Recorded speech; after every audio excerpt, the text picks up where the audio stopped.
क्या नहीं होना चाहिए? छल नहीं होना चाहिए। आप जल चढ़ाओ, देवाधिदेव महादेव को रिझाओ, और आपके भीतर कपट रखकर या बेईमानी रखकर या प्रपंच रखकर या छल रखकर या किसी को नीचा दिखाने के लिए आप ऐसा जल मत चढ़ाओ कि देवाधिदेव महादेव राजी नहीं। एक प्रयास आपने भी करा होगा। कभी कभी आप किसी को शिव महापुराण का कोई उपाय बता देते हो। आप शंकर जी का कोई उपाय किसी को बता दिया, पशुपति व्रत कर ले, उससे ऐसा हो जाएगा, तो परेशान है ना, कर ले। किसी को बता दिया ऐसा कर ले, ऐसा कर ले। तुमने 2 बार कर लिया, तुम्हारा नहीं हुआ, पर उसने करा, हो गया। कारण क्या था? उसका एक कारण था, उसने तुम्हारी बात पर विश्वास कर लिया और तुम महादेव पर विश्वास ही नहीं कर पाए। अंतर यह आ जाता है। बेलपत्री के वृक्ष के नीचे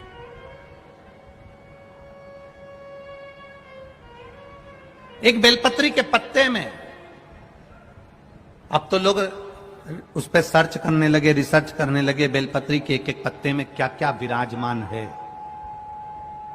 अब तो रिसर्च सेंटर खुल गए जिसमें इन बेलपत्री के पत्तों को डालकर देखा जाता है कि बेलपत्री के पत्ते की इस डाली के अंदर कितना रसतत्व है, पत्तों में कितना रसतत्व है। तो वैज्ञानिक सर्च कर कर निकाल रहे हैं। रिसर्च सेंटरों में निकाला गया कि एक बेलपत्री के पत्ते को मात्र खा लेने पर थायराइड, शुगर, बीपी और कैंसर तक की बीमारी और लीवर किडनी तक में आराम बढ़ जाता है। ये वो बेलपत्र का, ये कोई सहज नहीं। जैसे शिव जी को आप 5 जगह पर जल चढ़ाते हो, थोड़ा ध्यान देना कथा पर। शंकर भगवान को 5 जगह पर आप जल चढ़ाते हो। मान लो अगर कोई विषम परिस्थिति है और आपको लग रहा है कि मेरा ये काम बाबा को कर देना चाहिए, ना जाने क्यों अटक रहा है, मेरे भोलेनाथ जी को मेरा ये काम कर देना चाहिए, ना जाने क्यों अटक रहा है, तो जो जो जगह पर आप जल समर्पित करते हो, जिस जगह पर आप जल समर्पित करते हो, जैसे गणेश जी की जगह पर जल समर्पित करते हो, सबको मालूम है ना, स्थान तो सबको मालूम है ना गणेश जी का। जैसे ये शिवलिंग है, ये जलाधारी है, ये 2 चरण जहां से जल चढ़ाते हैं तो ये पानी घूमकर यहां से नीचे चले जाता है। अब जरा समझिएगा, आप जब शंकर जी के मंदिर, आपको लगे कि हमारा ये कार्य हो जाना चाहिए, ये कार्य हो क्यों नहीं रहा, आखिर में इतने दिन से लगी हूं, ये काम क्यों नहीं हो रहा, सबके काम हो रहे हैं, मेरा क्यों नहीं हो रहा, तो विश्वास रखकर 5 सोमवार, 6 सोमवार, 7 सोमवार इसको कर देखिएगा। गणेश जी का स्थान जहां से पानी बहता है उसके सीधे हाथ पर, वहां पर एक बेलपत्र समर्पित कर थोड़ा सा जल वहां समर्पित करिए। षडानंद कार्तिकेय का स्थान, एक बेलपत्र समर्पित कर थोड़ा सा जल वहां समर्पित करिए। अशोक सुंदरी का स्थान, थोड़ा सा जल समर्पित करने से पहले एक बेलपत्र, फिर जल सीधे हाथ पर, वहां पर एक बेलपत्र समर्पित कर थोड़ा सा जल वहां समर्पित करिए। षडानंद कार्तिकेय का स्थान, एक बेलपत्र समर्पित कर थोड़ा सा जल वहां समर्पित करिए। अशोक सुंदरी का स्थान, थोड़ा सा जल समर्पित करने से पहले एक बेलपत्र, फिर जल। 3 स्थान। चौथा, मां पार्वती जी का हस्त कमल, एक बेलपत्र समर्पित कर जल चारों तरफ चढ़ाने के बाद में। 5वां, शिवलिंग के ऊपर बेलपत्र समर्पित कर पूर्ण जल शंकर को समर्पित कर देना।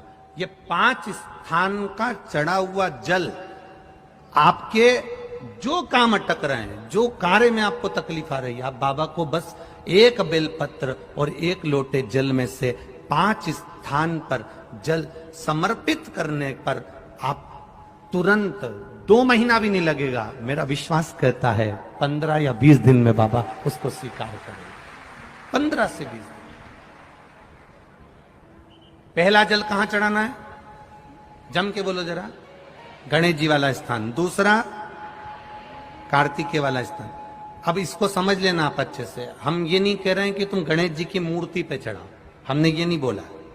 हमने ये भी नहीं बोला कि कार्तिकेय जी की मूर्ति पे जल चढ़ाओ। हमने ये भी नहीं बोला कि माता पार्वती जी की मूर्ति पे जल चढ़ाओ। आप तो जो शिवलिंग रखा हुआ है और जो जलाधारी गोल है उस पे जो शिवलिंग रखा है, जहां से पानी बह रहा है, उसके राइट हैंड में गणेश, लेफ्ट हैंड में कार्तिकेय, बीच में अशोक सुंदरी, पार्वती जी का स्थान, हस्तकमल और ये शिवलिंग। आपको गणेश जी के ऊपर जाकर जल नहीं चढ़ाना, आपको कार्तिकेय के ऊपर जाकर जल नहीं चढ़ाना, आपको देवी जी के ऊपर जल नहीं चढ़ाना, आपको तो केवल शिवलिंग की जलाधारी पर और शिवलिंग पर जल चढ़ा। पहला स्थान, बोलते जाओ जम के, केवल जल नहीं, बेलपत्र फिर जल। दूसरा कार्तिकेय, तीसरा अशोक सुंदरी, चौथा अब पार्वती जी को जो तुम जल चढ़ाओगी और बेलपत्र चढ़ाओगी उसमें तुम्हारा स्मरण होना चाहिए। तुम कहां बैठी हो जल चढ़ाने के लिए, तुम्हारा ध्यान कहां है, कहां बैठकर शंकर जी को जल चढ़ाना चाहिए। आपको पहले भी कथा में कहा, जहां से जलाधारी का पानी बह रहा है इसके ठीक विपरीत जगह में आप यहां बैठ जाओ। उत्तर दिशा में पानी जाता है तो आप दक्षिण दिशा में बैठकर उत्तर की ओर मुख कर कर बाबा के, मां पार्वती जी के हस्त कमल पर बेलपत्र रखोगी, जल चढ़ाओगी और वहीं से बाबा को तुरंत आनंद के साथ में बेलपत्र चढ़ाकर जल चढ़ाओगी। भले खड़े होकर या वहां जाकर तुम यहां पर जल चढ़ा दो, परंतु उसके बाद में जब आप जल चढ़ाओगी, जब बाबा पार्वती जी को जब बेलपत्र और जल चढ़ाओगी तो आपका मुख कहां होना चाहिए, जहां से पार्वती, जहां से ये जल बहकर जा रहा हो। यहां बैठोगे तो जल जहां बहकर जा रहा है उधर की साइड तुम्हारा मुख हो जाएगा, उत्तर की साइड तुम्हारा मुख हो जाएगा और बाबा को आप जल समर्पित कर। तो पहला जल बेलपत्र गणेश जी, दूसरा कार्तिकेय जी, तीसरा अशोक सुंदरी, चौथा माता पार्वती जी का हस्त कमल और पांचवें नंबर का जल भगवान शिव के ऊपर, अर्थात भगवान देवाधिदेव महादेव से प्रार्थना करते हुए, हृदय की बात भगवान देवाधिदेव महादेव से कहते हुए ये 5 स्थान पर चढ़ाया गया जल आपके मनवांचित फल की प्राप्ति करा देता है, आपको सुख का अनुभव करा देता है।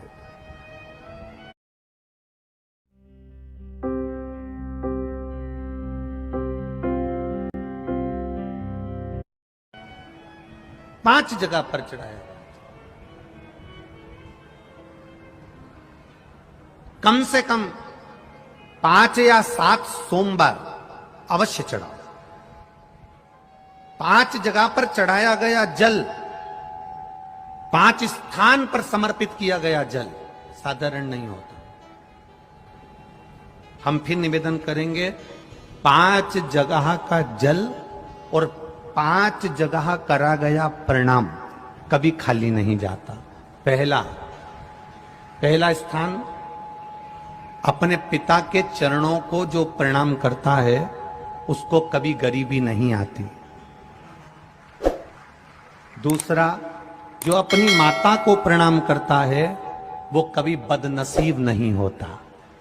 तीसरा, जो अपने भाई को प्रणाम करता है उसकी जिंदगी में कभी गम नहीं आता। चौथा, जो अपनी बहन को प्रणाम करता है उसका चरित्र कभी गंदा नहीं होता। और 5